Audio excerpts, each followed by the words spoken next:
levez les yeux vers le ciel et regardez en bas sur la terre, car les cieux s'évanouiront comme une fumée. La terre tombera en lambeaux comme un vêtement, et ses habitants périront comme des mouches.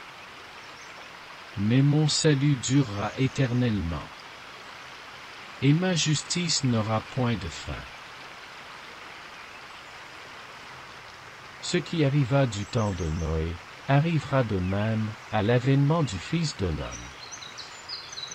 Car, dans les jours qui précédèrent le déluge, les hommes mangeaient et buvaient, se mariaient et mariaient leurs enfants, jusqu'au jour où Noé entra dans l'arche.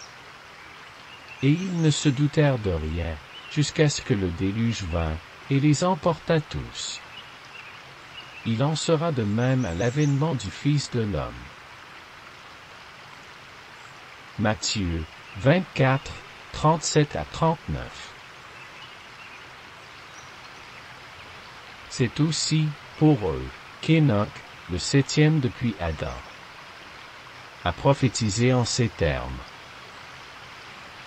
Voici, le Seigneur est venu, avec ses saintes myriades, pour exercer un jugement contre tous, et pour faire rendre compte, à tous les impies, parmi eux, de tous les actes d'impiété qu'ils ont commis, et de toutes les paroles injurieuses qu'ont proférées contre lui, les pécheurs impies.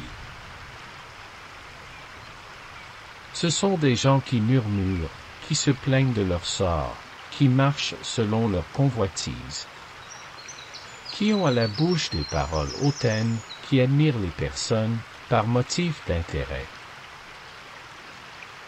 Mais vous, bien-aimés, souvenez-vous des choses annoncées d'avance par les apôtres de notre Seigneur Jésus-Christ. Ils vous disaient qu'au dernier temps, il y aurait des moqueurs, marchant selon leur convoitise impie. Ce sont ceux qui provoquent des divisions, hommes sensuels, n'ayant pas l'esprit. Jude 14 à 19. Car il est de la justice de Dieu de rendre l'affliction à ceux qui vous affligent,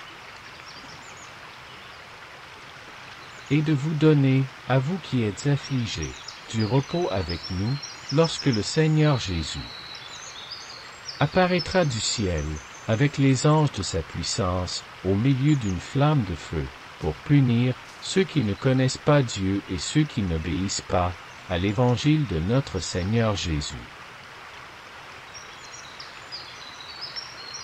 Ils auront pour châtiment une ruine éternelle, loin de la face du Seigneur et de la gloire de sa force, lorsqu'il viendra pour être, en ce jour-là, glorifié dans ses saints et admiré dans tous ceux qui auront cru, car notre témoignage auprès de vous a été cru. 2 Thessaloniciens 1, 6 à 10.